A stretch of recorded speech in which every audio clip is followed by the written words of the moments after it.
and welcome to Zuzu's House of Cats Presents. I'm Ellie Trier, your host, and on this podcast I love to talk to my fellow artists and creative people about the work that they make. We dive deep into the creative process and cover everything from why they make what they make to how they actually get everything done, and everything in between. In this episode, Zuzu's House of Cats is delighted to present the amazing Rachel Allen. Rachel is an Appalachian writer, journalist, and memoirist. Raised in the mountains outside Asheville, she cut her teeth in professional writing via investigative journalism, then fell backwards into a marketing career that took her all over the world and resulted in her writing for some of the biggest and smallest names on the internet. During this time, she also ghost wrote and edited over a dozen books, as well as writing her first book under her own name, Use Your Words. She now writes essays, investigative podcasts, and non-fiction, including her upcoming memoir, Batshit. In our conversation today, we talk about how Rachel approaches sensitive subjects in her writing, including deep diving into her own trauma for her upcoming memoir. I am endlessly impressed by her ability to meet every single person on her journey with the same compassion, respect, and humanity. Now let's meet Rachel. Hi everybody, welcome back to Zuzu's House of Cats Presents. And today the House of Cats is proud to present Rachel Allen, who is one of the cleverest, most insightful human beings I think I've ever had the pleasure of meeting. She is joining us today in her role as a writer of, gosh, I don't know what you'd call it, all sorts of things. Essays, memoir, expose. Really, really interesting, intelligent stuff, and I can't wait to dig into it. So Rachel, my love, would you like to introduce us and sort of tell us a little bit about how you ended up where you are? Oh, yes, thank you. That was a lovely introduction. I'm so happy to be here. So I've been a writer since forever. It's just kind of the way I move through the world. And the way I ended up here was via I don't know if we call it a detour, but a phase maybe, in which I ran a marketing agency for 16 years. And that was something I fell completely backwards into. I was always like, oh no, I'm going to be a journalist. Like, I want to be a journalist. I want to write books. And then, life happens, and a series of things led me to being in Hong Kong at 22 with no work visa of my own doing. But I had to find a job. And so I was Googling like how to make money online because it's 2008 and that's what you did. And I saw this thing called copywriting pop up and I was like, I don't know what that is, but I bet I could do it. And it turns out that I can. And so I, made a business out of it, had loads of fun, learned a lot about writing. And then I think you've probably experienced this as well. You get to a phase in a business where you're like, you know what? I know how to win this game and it's not as interesting to me as it was before. Mm-hmm. So that place. Exactly. So I tried to fight it for a couple years and I was like, oh, but I couldn't possibly like do journalism and write books. Like, come on. Until earlier this year, I actually was like, you know what? I'm going to be really mad if I get to the end of my life and I haven't actually done this. So I had started secretly doing it a couple of years before, and now I'm publishing it and having everyone come along with me for the writing process, which feels just so strange, but really great. Oh, I think it's amazing. And I think Batshit, the book that we're going to talk about a little bit later, I think I can see it being a New York Times bestseller, like easily. I'm if it doesn't happen, I'm going to eat my hat. Like, I think it's, foregone conclusion there. Oh, thank you. I'm really excited about it. So you've still got sort of like half a foot in the marketing business and you're moving more towards the writing for yourself and doing all of these amazing projects. So what is your sort of typical day, typical week? How does that shake out for you? I love this question because I really wish I had a typical day or week right now. I'm doing a lot of traveling back and forth. I'm in Texas right now doing interviews actually for the second half of the podcast that I'm working on as well.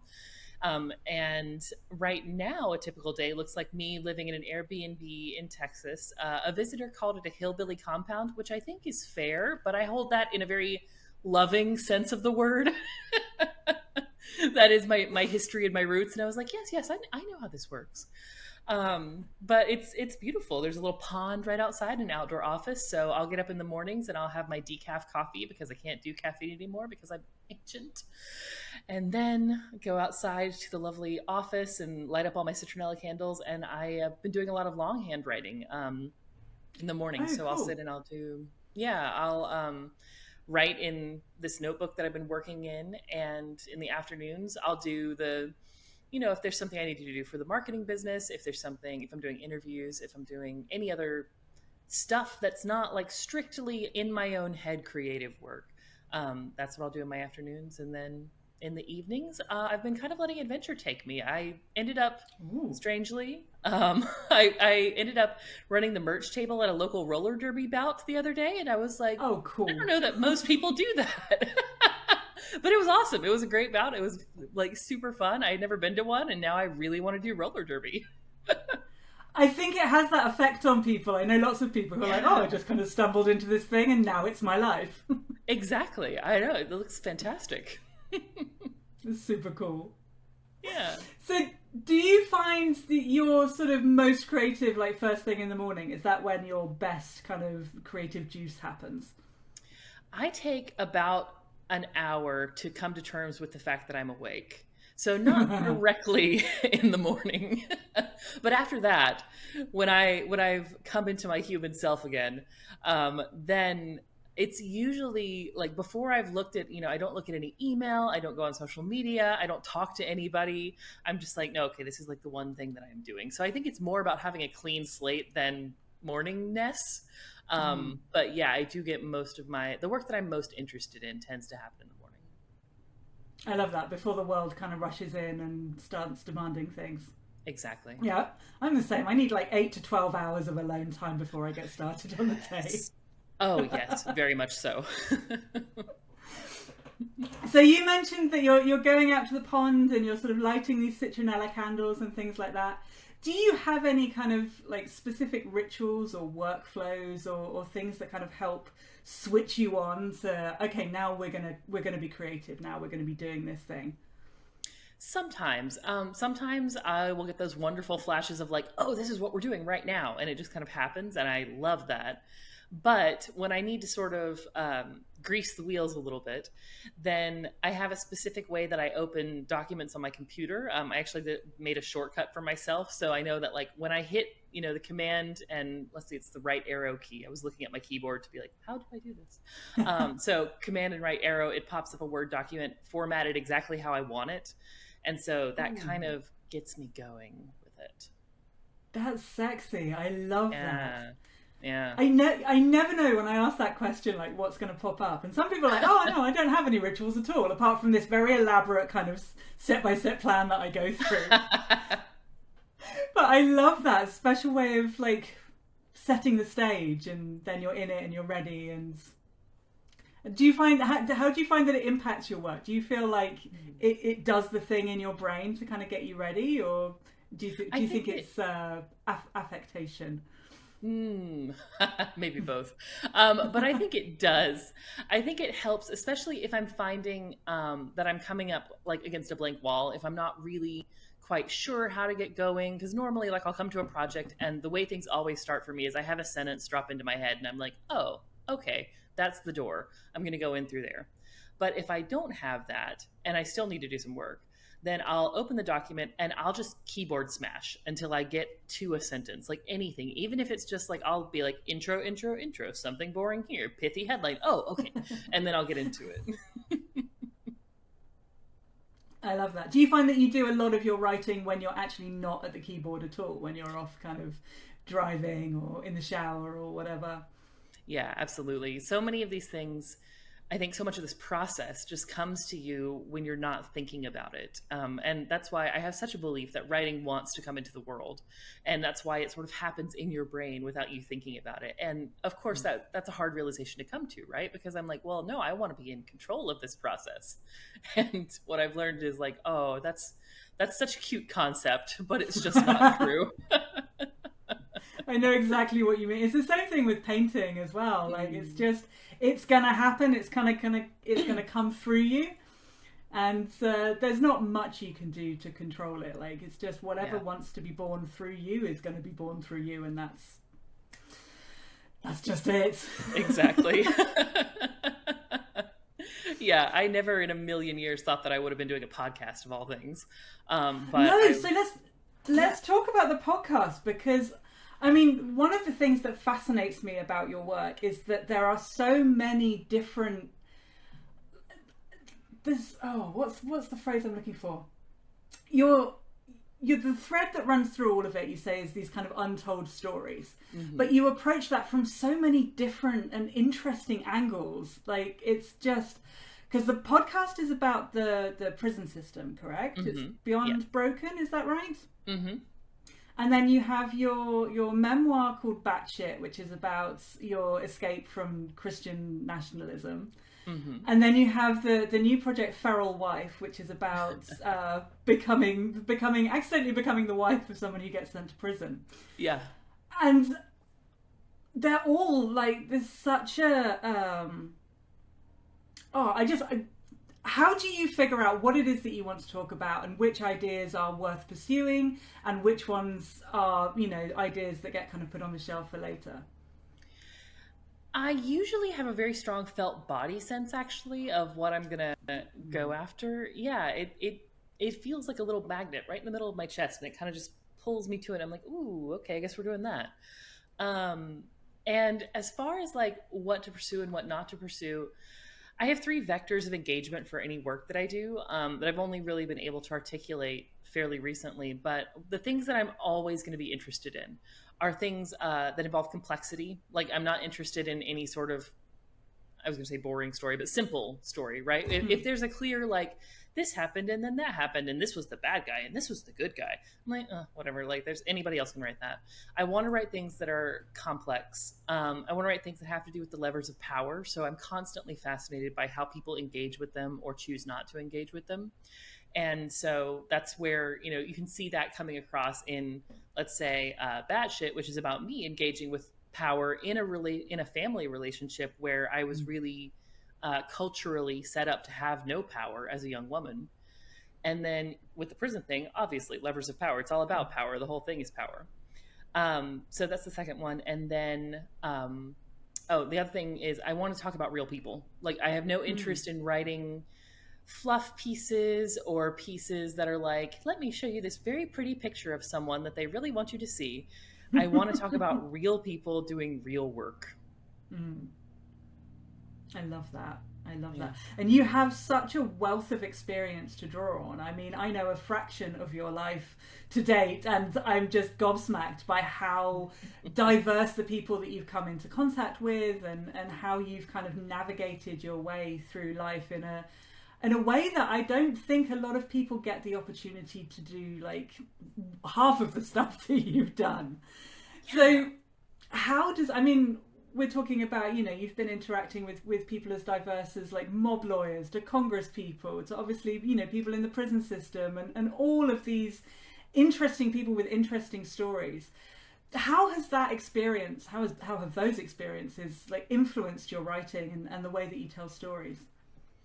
I think they're really the foundation of it. I mean, even from a very young age, I was always interested in, like, the person nobody was talking to, or the person who it's like, they're doing something I don't understand. Well, why? Like, why are they doing that? And I really always just want to know about people, which it's funny because I'm phenomenally introverted, but I love listening to people and I love hearing their stories, and especially the stories that they might think are boring, but then I'm like, wait, how can that be? Like, you crewed on an Arctic ship. Like, that's not boring. Or like, you worked on the space station. What are you talking about? That's boring. And I think most people have this idea that their own lives are boring, and that there's nothing I've ever done that's possibly interesting. And I don't know, maybe, like, if you really work on it, I think you can create a boring life for yourself. But I think there's so much that people do that they don't realize is interesting to the people around them. And I mean, I've even had conversations with taxi drivers that I've transcribed almost word for word because they've told me about their lives, and I'm like, wow, you do crazy things. Like, what are you doing with your life? So I think I probably veered away from your question, but I think if I had to say how it impacts my writing, I think it's heavily conversational. It's very much focused on showing people as they are, for good or for bad or for in between or for whatever. And I think it's helped me to come to whoever I'm talking to, whether they're so-called powerful or not, or whether they're, whoever they are, whatever their life circumstances are. I come to it with this regard of like, okay, you are exactly as human as I am. You're just as human as this person or that person or this person. And everybody becomes equal, I think, in the telling of their story.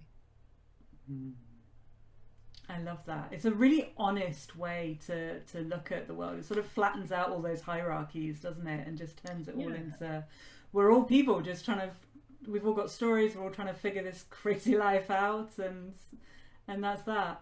Yeah, I love this idea that you're sort of like excavating for stories wherever you go. Yeah. Yeah, I learned so much about these roller derby people. Like, I've never met these people. I don't know that anybody walks into like a Gun Barrel City local roller derby bout and it's like, tell me about your life. How'd you get here? But it's fascinating. Like, I love hearing these stories. My husband is a photographer, and he's recently sort of been going out almost on a daily basis taking street photographs and just finding random people and taking their picture. And sometimes he ends up having conversations with them, and the stories he brings home, just like these random people that he bumps into on the street, and they open up to him, and he comes back and he tells me all the stories because I hate people and never leave my house.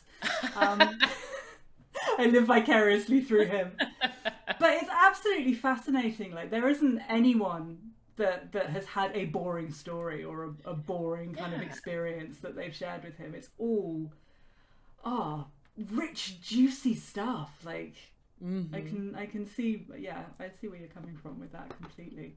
Yeah.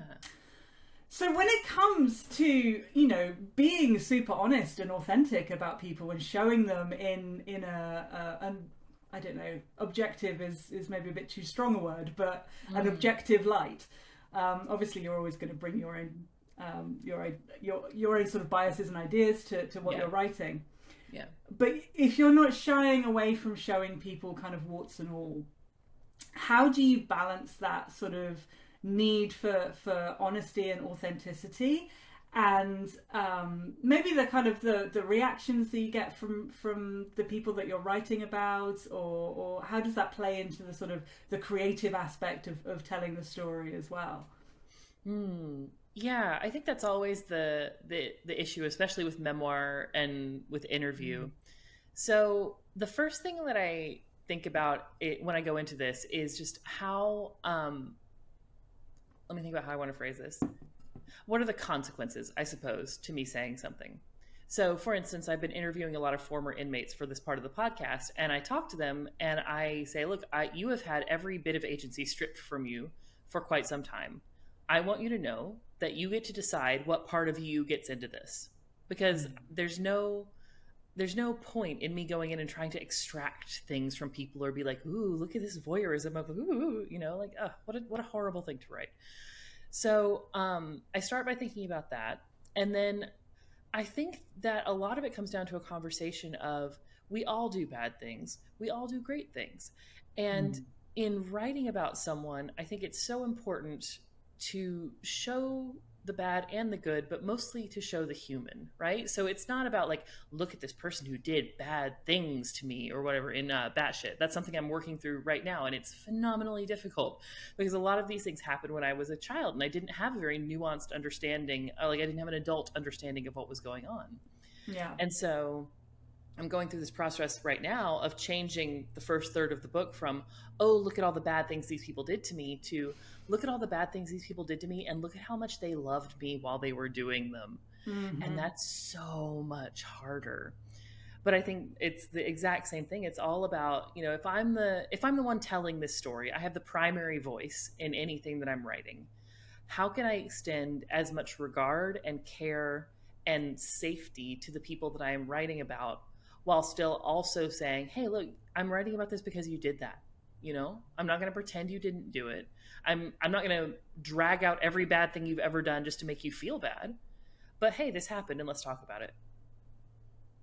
That's so respectful. Like, that's just That's such a wonderful way to interact with other humans. Like, it's so rare as well. Like, it's so refreshing to hear because it's not an attitude. And particularly over the last few years where we've seen just inflammatory stuff happening all over the world and people being awful to each other with no good reason. Yeah. Have you read, there's a brilliant book called Monsters, A Fan's Dilemma by Claire Dederer, I think her name is. Have you read it? No, that sounds amazing though. It's one of the best books I've read in the last 10 years, I think. And it's about this idea of how do we consume the art of terrible people. Yeah. That's the kind of the basic premise that she starts up with. Because she was a huge Roman Polanski fan. Like, obsessed with his films, absolutely loved everything he did. And then she found out, you know, what he had done and went on this journey of like, how can you consume this? And her conclusions are, it's such a brilliant book. I think you would love it. It's so nuanced and thoughtful, but ultimately it comes down to accepting the premise that we all have the capacity to be monsters. Like, we all have the capacity to do terrible things. Like, it's in all of us. It's part of our humanity. Yeah. And what swings the balance really is love and the appreciation of another person's humanity. And I think everybody in their life has loved a monster, you know, to a greater or lesser degree. Yeah. And that's, you know, if the work of Picasso shaped you as you were growing up, it's a lot more difficult to, you know, denounce everything he did than if he's just some guy who was a womanizer, you know, who has no emotional resonance with you. I love that. And I think that's such an important point to distinguish like the art from the artist. You know, going back to what we talked about, this stuff wants to happen. And, you know, just because, I don't know, I'm sure I've done bad things. You know, I do my best not to harm people, and I'm a human. I walk around, I hurt people's feelings, I say the wrong thing, I do whatever. And so I don't think that we can use that to diminish the value of the art. And I love that concept of like, that's part of our humanity. We would all find ourselves doing this kind of thing if we found ourselves in different circumstances with different families or, you know, different support structures. That's something I talk about a lot in Beyond Broken, because I have a whole episode about the guards. And it's so easy to be like, ooh, you know, ACAB means prison guards too, like fuck them cops. And I am not the biggest fan of law enforcement, but I knew that I had to have an episode about them, because if I'm just going to stereotype them and be like, oh, they're all just assholes and they just want to come in here and hurt people, it's just not true. And I think given the circumstances in which they work and given the power structures that they navigate, I think any one of us could easily find ourselves doing the same kinds of things, because you're locked in with people you don't like and you can do whatever you want to them and there's no consequences. Of course you're going to do some bad things. It's fascinating, isn't it? And I think there's a very, particularly with the culture that we have with the internet these days, it's very much like black and white. You're good, you're bad. You know, there's a lot of sort of policing of language, and I think that especially kind of on the left, we have this kind of terrible habit of going around and just kind of infighting with ourselves. Gotcha. While the right wing, you know, are very, very clear. They have a very, very clear message. And I think that's been very much exacerbated by you know, cancel culture and just the atmosphere of the internet at the moment. And I think more and more we need, you know, stories like Beyond Broken and books like the Monsters one, where we remind ourselves of how nuanced it is to be a human and how we are basically, you know, evolved animals running around on a rock hurtling through space. Like, we're all doing our best and it's hard. And that doesn't mean that there aren't consequences for our actions, but it does mean that there is maybe compassion as well. Exactly. I think that's such an important balance, and that's why it's hard, and that's why people don't want to do it, because it's so much easier to be like, that's the bad guy and they can do it, you know, and I'm the good guy or whatever. But to be like, that person did a thing that I find absolutely viscerally abhorrent. And I will defend to the death their right to human dignity. I still think they should be held accountable. I feel like there's still punishment, there's still rehabilitation, there's still all these things. It's not like we're just like, oh gosh, they're just a product of their environment, or whatever the line was from some time ago. It's like, no, they did a bad thing because they wanted to do a bad thing and they enjoyed it and they would do it again. And we still have to treat them as humans. So how do we deal with that? And that's so much harder than being like, oh, you used the wrong word. Oh, it's so tough. It's so tough. So talking about all of this stuff, like, you're delving really, really deep. You have to be really careful of your dealing with your mental health. I mean, certainly excavating your past trauma for the batshit memoir, and dealing with people who are damaged, who are angry, who are all of these kind of big emotions. What do you do to take care of yourself and your mental health while you're engaging with these subjects in a creative way? Yeah. Well, for several years I tried to ignore it, and that was just a horrible idea. So that went very badly. But as a result of that, I had I don't know if you would call it a breakdown or a moment or a breakthrough a couple years ago, where I was like, oh, I don't want to get up tomorrow. Like, not that I want to be dead. I don't want to kill myself. I'm not doing that. But I was sitting in bed crying at the thought of waking up and having to do another day. And I was like, that seems not right. I should think about that. And so I reached out to some friends with some clinical experience. And then I ended up working with a therapist doing EMDR, which has been phenomenal. And is that the eye movements thing? Like the eye movement, brain rewiring stuff. Wild. Wow. Yeah. It's absolutely fascinating. So that's been extremely supportive in dealing with the trauma stuff, especially. And I've been so amazed because I've been doing it for, about a year now.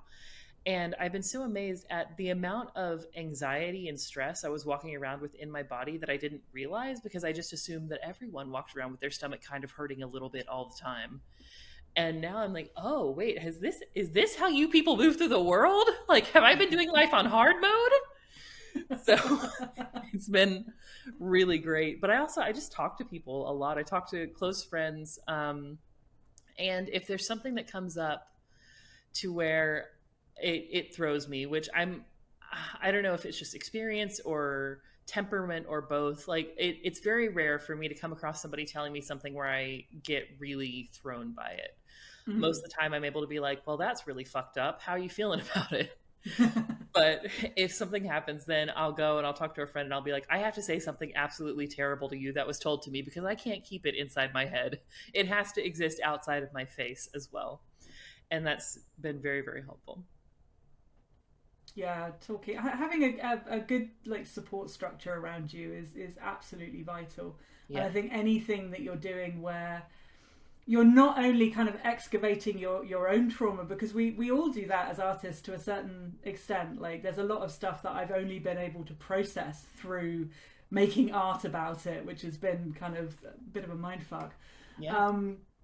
But when you're also taking on other people's trauma as well, and any time that you express something that you've been through, you attract people who want to tell you all of their kind of me too, same stories, which can be really kind of it's hard to deal with. It's hard to deal with. Do you find that you have ended up with like an inbox full of people who are like, oh my God, I have to tell you this, I have to trauma dump on you now because you've made this podcast or you've written this essay or something? I've had a lot of people with the prison experience be like, let me tell you about the absolutely horrific things that were done to me and my family. And I'm like, okay. And sometimes I'll listen to it and I understand where it comes from, because there is genuinely just very little support for people who are going through this in the United States. I've looked for support groups, I've looked for whatever, and they just don't exist. I mean, there's some kind of shitty Facebook groups and a subreddit, but that's it. And so when I get that, if I'm in a space where I feel like I can, I'll respond, kindly and say, that sounds absolutely terrible. I'm so sorry that you're going through this, and if there's a resource that I have top of mind, I'll be like, hey, go check this out. Or, here's your congressperson. Go, why don't you tell them that? That sounds like a great person to tell.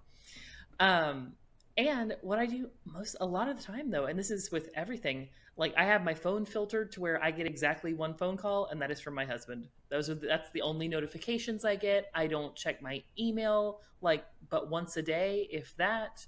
I'm just very I have some very strong digital fences. And I've also had to get very good with my boundaries to be like, I understand that. I see that you are hurting.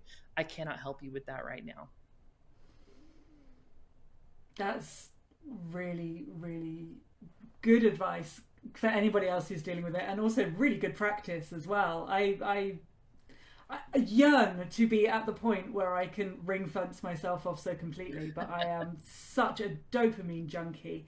And a few times I've been caught out just kind of checking stuff just before bed, and then something will come through, and I'm like, oh no, no, I get why am I doing this?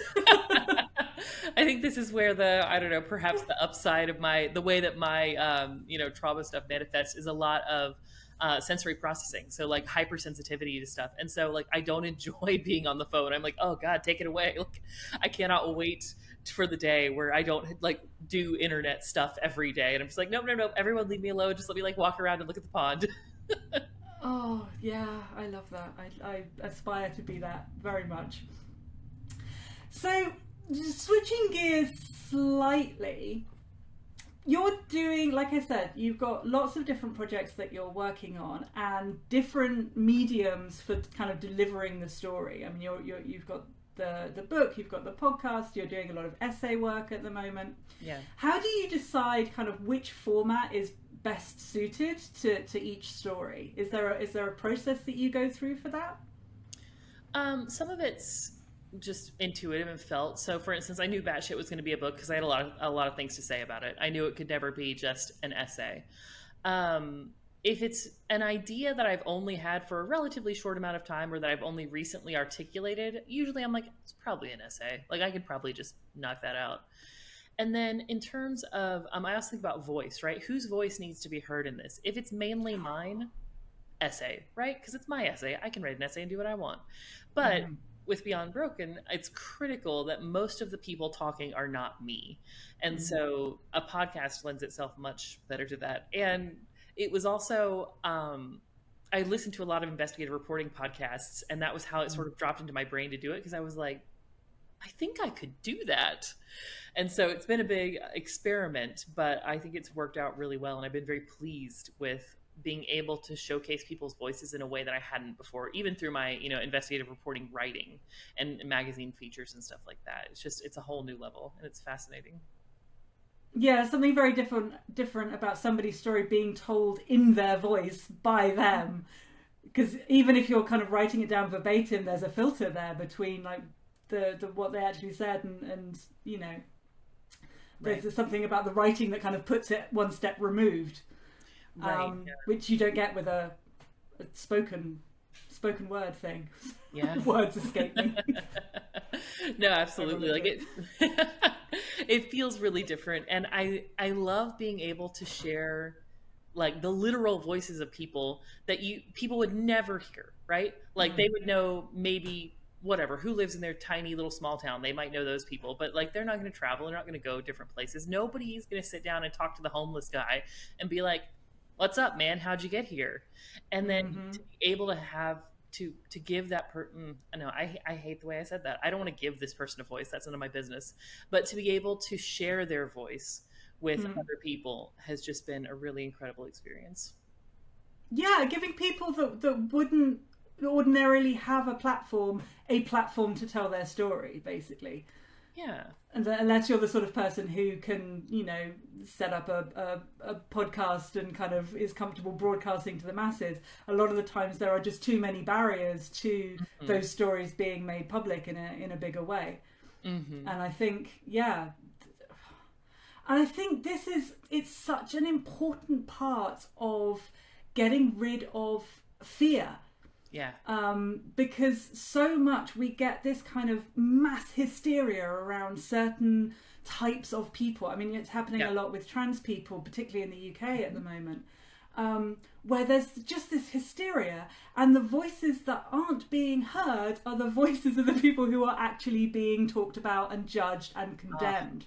Mm-hmm. And if you stop for a second and actually seek out those voices and listen, the fear goes away. You know, you're not frightened of people who've been in prison, because you actually, oh no, I heard that guy on that podcast and Right. I related to him and I understood him, and there's a point of connection there. Exactly. And I think that's such a powerful thing. If there is ever any class of people that you are terrified of because of, you know, some kind of cultural reason, or because people tell you to be, the best thing to do is to actually seek out those voices and to listen to what they have to say and to hear about their experiences. So I think what you're doing is actually crucial to, you know, the health of society as a whole. You know, I don't want to sound too like hyperbolic, but I think this is so important. Well, yeah, no, and that's why I've spent the past 4 years really getting very clear on what I have as my vision for my life and my work. And my vision for my work is to ensure the vitality of the human endeavor. And that only happens when we have everyone gets to be a human, right? Oh, I Whether, have chills. oh, thank you. Yeah, like to whatever degree they want to participate. I'm like, everybody gets to be a human. That's my baseline. I love that. I love that so much. So, going on to Feral Wife, I think this is such an interesting story. So, do you want to tell us a little bit about what that project is and how it came to be? Yeah, I would love to. So, Feral Wife is my second memoir. I'm in the extremely early stages of writing it, which mostly right now looks like sentences dropping into my head, and then I make notes, and I know I'll come back to them later. But it's the story of how I fell in love with this person, and they were very unexpectedly sent to prison a year later. And it was just absolutely shattering when that happened. But I think the other part of this story, I think, as crazy as it sounds, I think prison's primarily the backdrop, because the main struggle in this story is me being in a healthy, stable relationship with someone who loves the shit out of me, and I have no idea how to receive that. That's just wild to me. So the title actually comes from something when my husband and I were first starting to date, and he was like, hey, I'm falling in love with you. And I was like, whoa. And so I told him, I said, if you say that, I need you to really mean it. Like, I can't do this halfway. And I also need you to understand that it's going to be like adopting a shelter cat, because I don't know exactly how this works. I haven't had like a history of people loving me, and it absolutely fucking terrifies me. And so he's been very patient, and it took me about 2.5 years to realize that it wasn't some sort of very elaborate long con, and that he actually just does genuinely love me. But I've finally come to the understanding of that, which sounds crazy. You know, I'm in my mid-30s, and now I'm like, wait. This person just enjoys my company and wants to spend time with me, and for some inexplicable reason has dedicated his life to my health and well-being. Like, how does that even happen? So that's the story of Feral Wife. I love that. I can relate so hard. I was very, very much the same when I met my husband. I was committed to being single for the rest of my life. Same. I was completely fine with that. I'm like, it's perfection, which is obviously completely unattainable, or I'm good the way I am, thanks. And then this guy shows up, and I about 2.5 years of just like, what's the catch? Right. Yeah. Exactly. What's going on? Exactly. No, I was the same way. I had been married for 10 years, or not 9 years in my 20s. And it wasn't like a great relationship, and it ended pretty badly. And I was like, you know what? I'm doing good. Like, I am running my own business. I'm traveling all over the world. I've got great friends. Like, I enjoy dating when I enjoy dating, and then I don't when I don't want to. And then it's what'll get you, the bottomless mimosas. One Sunday brunch, I had a bottomless mimosa day, and I was like, going to make a bumble. And then met my husband, and I was very like, hey, I need you to understand, like, this is never going to be anything serious. I'm not looking for long term. I'm only interested in casual. And he's like, okay, cool. But like, do I have permission to seduce you? And I was like, you can try. Oh, that's adorable. I know. Oh, fantastic. Yeah. So when you're writing that story, I mean, obviously you're involving him to a great degree. When you're writing Batshit, obviously your whole family is, you know, involved in that process. How do you navigate the challenges of being true to your experience whilst also kind of being respectful of other people's kind of involvement, like their idea of how the story should go? Yeah. So I think there's a couple elements of that. I think the first one, I mean, the one that everybody says with memoir, right? I think it's the Anne Lamott quote that says, if you didn't want me to write about you, you should have behaved better. Yes. You know, there's an element of that to it. And there's the very real element of, this is going to sound horrible, but I promise it's actually a good thing. I'm no contact with my biological family, and the only people that I really would have been concerned about their reactions have died now. So I have a lot more freedom to be like, okay, you know, I can write this and I don't have to worry about hurting you. And I think it all comes back though to like what I said. It's like, okay, how can I respect that for you? I'm sure there was something very different going on, you know, like nobody goes into their life and they're like, I'm going to be the abusive parent, or like, I'm going to be, I don't know, the guy who's an asshole to my wife before she goes on to marry somebody else. You know, like nobody walks into their life as that role. And so it's really important to me that I don't just make that the entire reason they're in the story, you know?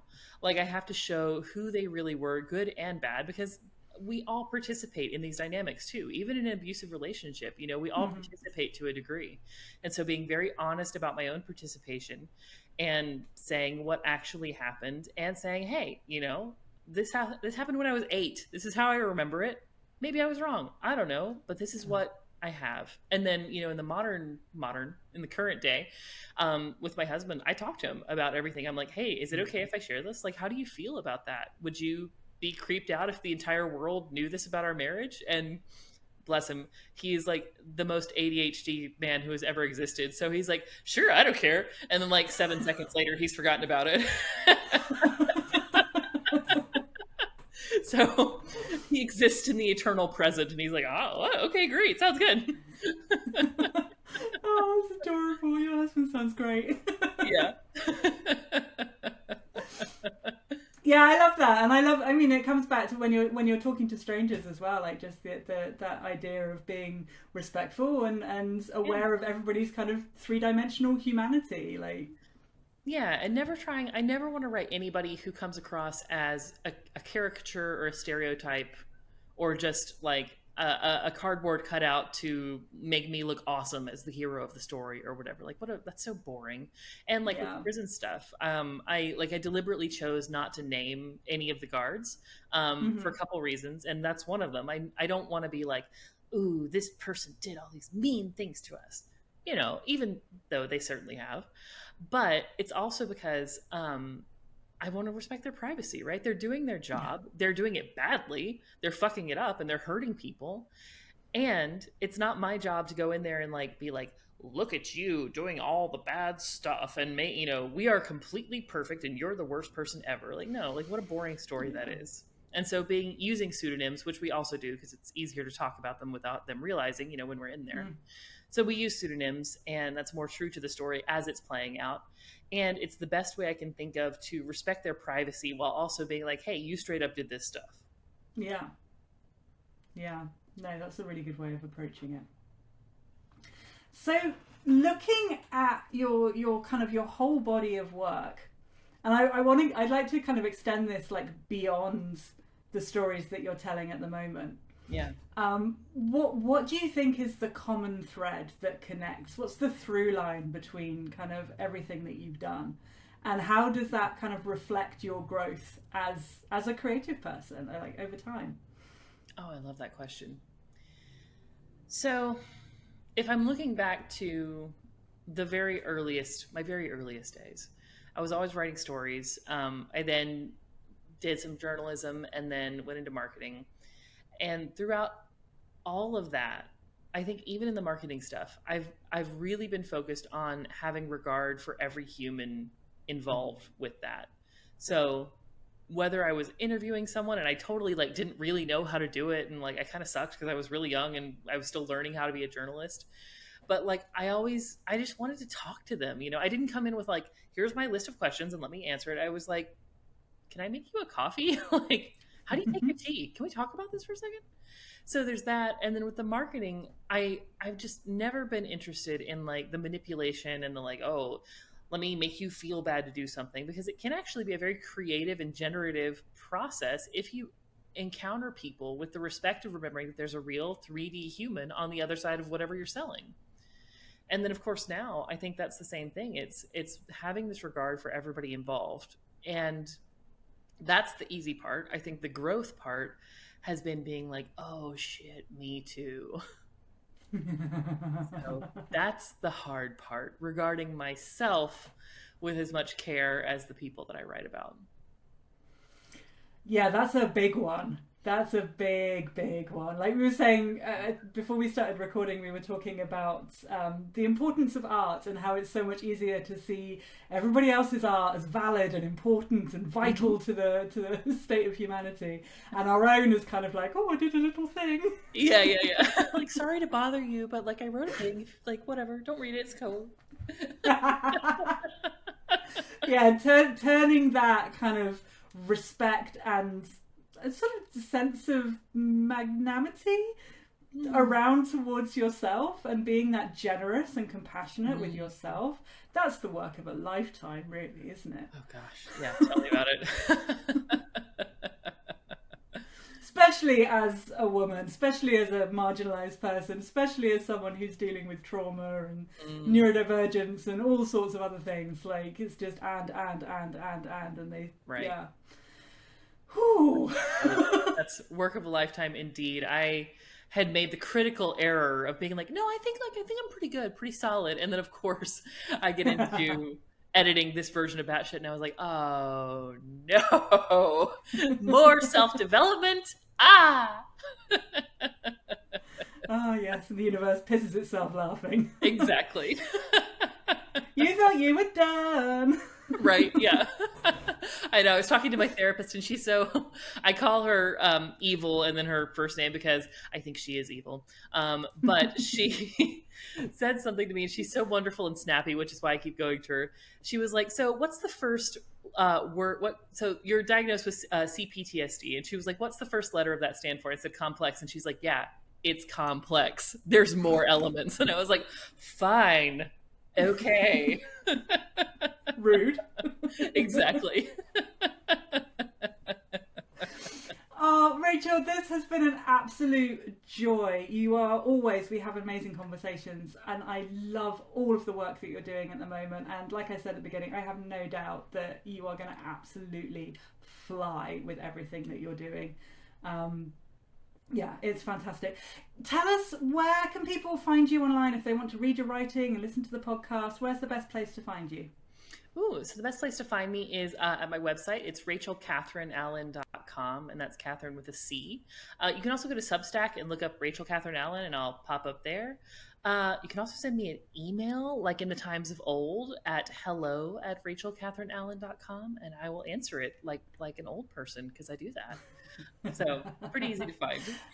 And all of those links will be in the show notes as well. So if you come over to eleanortrierstudio.com/podcast, you'll find Rachel there and all of her links and more information about her.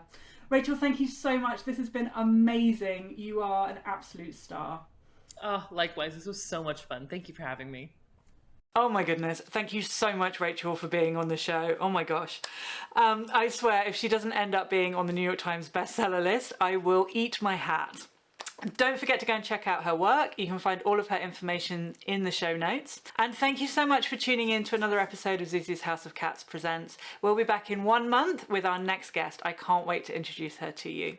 Make sure you don't miss a thing by subscribing to my YouTube channel, Zuzu's House of Cats, and coming over to eleanortrier.com/podcast and signing up so you never miss an episode. Until next time, I will see you around. Bye.